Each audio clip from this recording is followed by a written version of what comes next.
First today, the Trump administration complaining about another legal hurdle to the president's signature agenda item, immigration.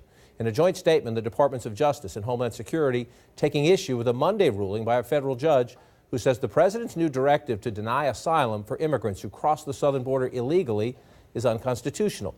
The judge, John Tiger, issued a restraining order, effectively pausing the policy, and said this in his ruling: whatever the scope of the president's authority, he may not rewrite the immigration laws to impose a condition that Congress has expressly forbidden. The legal setback comes at an interesting moment. Now that the election is over, gone are the constant warnings from the president about that migrant caravan winding through Mexico. But Customs and Border Protection's officials yesterday did suspend northbound traffic at a key crossing point, adding control measures, funneling vehicles into fewer lanes. They said they did that because they had information some in the caravan planned to rush the border. Today, the Pentagon says its mission on the southern border has no specific timeline. Troops have already spent weeks there laying down barbed wire, among other things. But now, defense officials telling CNN the president expected soon to grant troops stationed there some new authority, that being to protect government personnel from migrants if they engage in violence. With me this day to share their reporting and their insights, Eliana Johnson of Politico, Bloomberg, Sahil Kapoor, Olivier Knox with SiriusXM, and Sungmin Kim with The Washington Post. It's a judge in San Francisco. The administration has the right to appeal, which would go back to one of the president's favorite places, the Ninth Circuit. But this is another setback for the administration, which says we will use executive power to impose our will, to change immigration policy, and a court saying you can't do that. We have repeatedly seen this throughout the Trump administration, particularly as it pertains to immigration. We've seen that the courts have been this kind of bulwark against these executive actions, whether it's this latest asylum directive, the multiple iterations of the travel ban, the last version of which did actually get upheld by the Supreme Court, sanctuary cities, also DACA. And we knew once the asylum directive was drafted that it would get challenged in the courts. Now the temporary restraining order is only through December 19th, so it's a question to see whether the administration kind of goes back and reworks their directive to see whether they could write it in a way that does get upheld by the courts, but clearly a setback for the administration here. Yeah, and the reason that we've seen the president and the administration use executive orders is that nothing has happened in Congress on immigration. So the president has been frustrated with that. He wants to flex his muscles on immigration, and he's said, I want to draft executive orders and let them sue me. And that's precisely what's happened, essentially. But right now, we're getting mixed signals on what the administration's strategy is going to be. We have had the president tell troops on the border he's giving them more authority to do what they want. But my Politico colleague, Wesley Morgan, also reported yesterday that the Pentagon is going to start pulling troops away from the southern border. And we've also seen a shift in the president's focus away from saber-rattling immigration rhetoric and more towards bipartisanship. So I don't think it's at all clear what strategy the administration will pursue legally going forward here. At the heart of all of this, it's important to remember that there's a mismatch between the mandate coming from Congress and the resources that the administration has to carry out that mandate. So President Obama looked and said, I'm required by law to deport all 11 million people here illegally, but DHS only has the authority to deport about 400,000. He decided I'm going to protect maybe 4 million people from that deportation. The courts shot him down. Now President Trump looks and says there's a massive backlog. The immigration courts are jammed up, so I'll create a new category. Now what the courts are saying is that there are only two categories by which the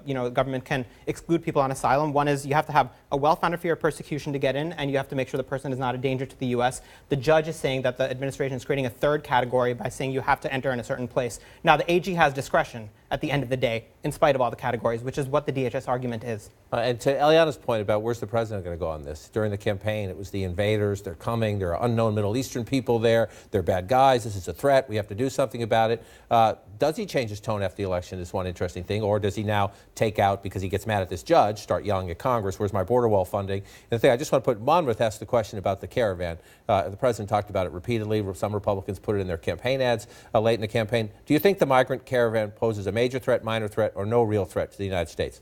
Major threat, 3 in 10 Americans. Minor threat, 24%. No real threat, 4 in 10. So there's a divide against, essentially, I'm guessing that breaks down along pretty partisan lines. If you remember that sort of contentious November 7th press conference, there were a lot of different variations, a lot of different answers to your question about which direction the president goes in. Is he conciliatory? Does he threaten? Does he bluster? Does he get angry? Does he say, I don't want to talk about a shutdown right now. Does he say, I'd be perfectly happy to have a shutdown? This is something that's been echoing across the president's public appearances since the election. And I don't think we have a real answer, but I would suggest that the last, I don't know, 3 years of people saying, aha, Donald Trump will now pivot and change his ways might be instructive here. I don't think that they're going to bow away. They're going to shy away from these fights. I think quite the contrary. I think they're going to be seeking them out. And remember too that the campaign season isn't quite over yet. The president does have campaign rallies coming up in Mississippi for the runoff election there. I would not be surprised if this resurfaces as a theme in those rallies. As a pure electoral strategy, I mean, the talk of the caravan arguably helped Republicans in deep red areas in states like Missouri and Indiana and North Dakota. The exit polls found that Republicans who cited, voters overall who cited immigration as their top issue voted for Republicans by 52 points. That's an enormous margin. Enormous margin where it helps, and it does help in red areas. You could talk to soon-to-be former Congressman Carlos Curbelo of Southern Florida, and he would tell you he got hurt. He didn't want the embrace. In his district, he did not want the embrace. But to your point about don't expect the president to change, maybe for a day or two. But on this issue in particular, immigration and trade, the president's fairly consistent about what he wants to do. He tweeted this out yesterday, and the border wall funding is a big issue. Congress has to pass a year-end spending bill. The president tweets out, the fake news is showing old footage of people climbing over our ocean area fence. This is what it really looks like. No climbers anymore under our administration. Now, you would expect criticism from the left on that, but how about this from Ann Coulter, who thinks the president has dropped the ball here. Today's border wall construction update. Miles completed yesterday, 0. Miles completed since inauguration, 0. Next update, tomorrow. So on the right, there's a lot of disappointment that the president hasn't fought harder for this money, and a lot of disappointment that when the president says we're building the wall, they know that's simply not true. Yeah, I mean, it's not just on the right. The president himself is frustrated that he has not gotten the funding for a border wall. He's acutely aware of it. And I would refer back to the last fight for funding over the border wall, where the president agreed to an omnibus spending bill that greatly increased domestic spending, rare under a Republican president who has talked the way he has, and then saw the criticism on Fox News that was in public and said he regretted signing that spending bill. And I wonder the extent to which that experience that will weigh on his mind as he approaches signing another government spending bill and thinks he doesn't want to make the same mistake again. And this is his last shot. Democrats are going to take control of the House in January, and they're going to impose a very different set of demands than Republicans have so far on what he's going to get for his border wall and what he has to give up for it. The thing that President Trump has wanted in all of these deals is cuts to legal immigration, cuts to family sponsorship and things like that. Democrats are not going to back down on that. They will give him his wall for some sort of a DACA deal, as far as my reporting suggests, but not the legal immigration cuts, and that's only going to get worse for the president.